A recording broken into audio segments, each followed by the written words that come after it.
नमस्कार मित्रांनो, तुम्हाला फळबाग लागवड करायची आहे का, पण योग्य मार्गदर्शन मिळत नाही, मग हा व्हिडिओ तुमच्यासाठी फायदेशीर ठरेल. ज्या शेतकऱ्यांना आंबा, काजू, नारळ, सुपारी अशा वेगवेगळ्या फळांची लागवड करायची आहे आणि योग्य मार्गदर्शन पाहिजे असेल, त्यांनी आमच्या मोफत कृषी सल्ला केंद्राशी संपर्कही करू शकताय आणि योग्य मार्गदर्शन घेऊ शकताय. ज्या शेतकऱ्यांना लागवड करायची आहे त्या शेतकऱ्यांना हा व्हिडिओ नक्कीच मार्गदर्शक ठरेल. धन्यवाद. मित्रांनो, आपण जी लागवड करतो, फळझाडांची लागवड जी करतो, तो एक जवळजवळ 5 कारणासाठी आपण करतो. त्यातलं पहिलं कारण जे आहे ते व्यापारी लागवड. व्यापारी लागवड म्हणजे काय?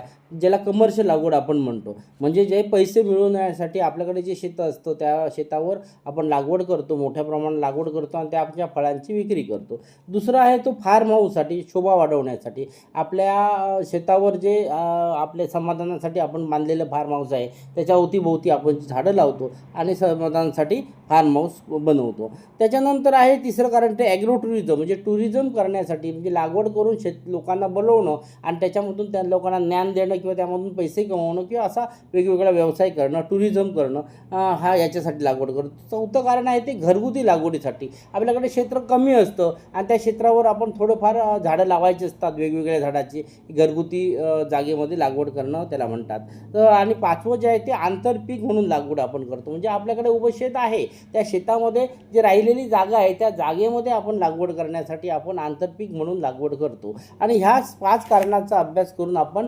लागवडीसाठी पीक निवडतो. आणि त्यासाठी भौगोलिक स्थिती किंवा एकंदरीत तिथली जागा आणि तिथं येणारं पीक, त्याला ज्या असलेली मागणी, यानुसार आपण हे पिकं निवडतो. आता मित्रांनो लक्षात घ्या की जर आपण या झाडांची लागवड जर करण्यासाठी 5 कारणामध्ये पहिलं जे आपण करतो, जे म्हणतो कमर्शियल लागवड, ज्याला व्यापारी तत्वावरील लागवड म्हणतो, ज्यांच्याकडे जास्त जमीन आहे, 1 हेक्टरच्या वरती जमीन आहे, पाणी आहे, लाईट आहे, रस्ता आहे, अशा शेतकऱ्यांनी व्यावसायिक तत्वावर जर लागवड करायची असेल तर मग ती कोणती झाडे लावायची. मग मित्रांनो विचार करा, आपल्या भागामध्ये म्हणजे आपल्या वातावरणात, आपल्या भौगोलिक स्थितीत येणारी जी झाडं, ती जास्त वर्ष जगणारी झाडं, शाश्वत मार्केट म्हणजे गॅरंटेड त्याला मार्केट आहे त्या फळाला किंवा त्या झाडांना, अशी झाडं आणि सहज विक्री होणारी झाडं, या झाडापैकी जी पिकं जी आहेत त्या जाती आपण योग्य निवडाव्यात. आता म्हणजे काय, तर संपूर्ण महाराष्ट्रात वरील गोष्टी ज्या असणारे जे पिकं जे आहेत त्यामध्ये सगळ्यात पहिल्यांदा येतो तो कल्पवृक्ष म्हणजेच नारळ.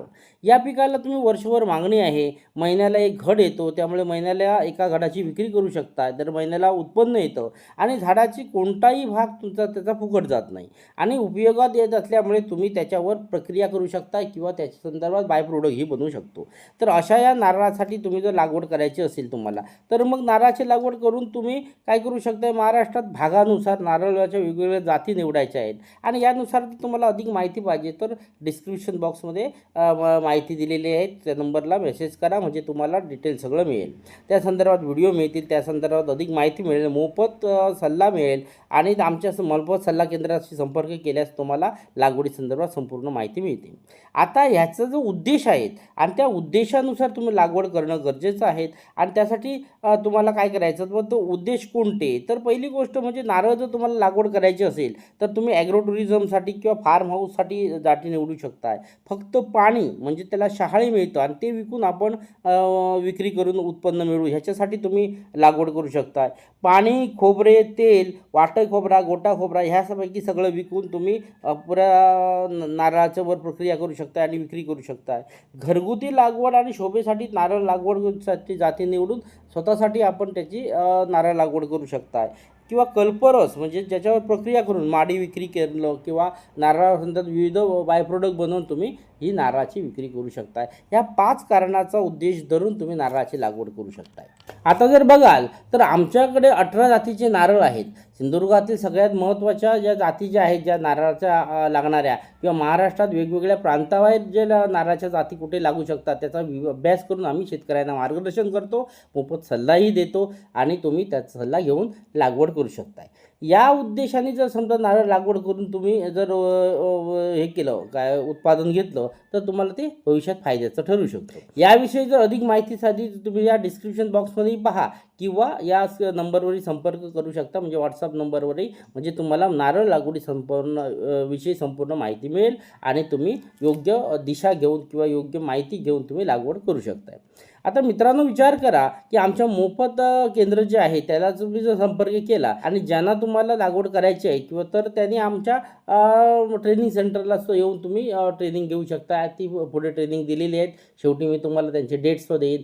फळबाग लागवड आहे, नारळ लागवड आहे, ऑनलाईन आहे, ऑफलाईन आहे, प्रॅक्टिकली आहे, असं सगळं बघून तुम्ही करू शकता. किंवा तुम्हाला जर समजा बेसिक माहिती पाहिजे असेल तर या नंबरवर तुम्ही संपर्क करा.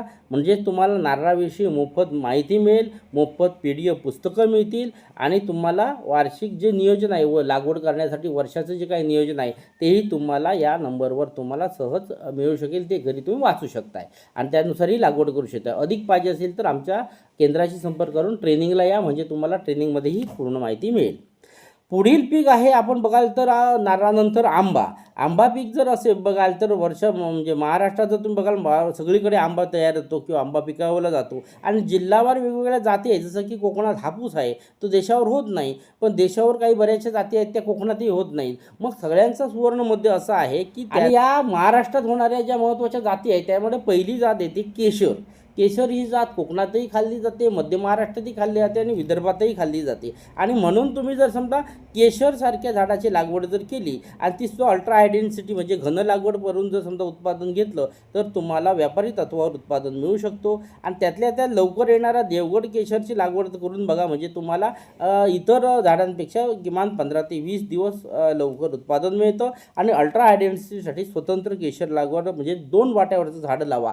ही 2 वाट्यावरची झाडं जर तुम्ही लावली तर तुमच्या झाडाचं लाईफ तर वाढतंच, पण त्याबरोबर देवगडचं तुम्हाला चव आणि देवगडचं तुम्हाला गोडी, या पातळसाल, केशरीगर आणि सुबकता, स्मेल उत्तम, सगळ्या गोष्टी तुम्हाला काही प्रमाणात मिळतात. लोक आमच्याकडून घेऊन जातात मुद्दाम.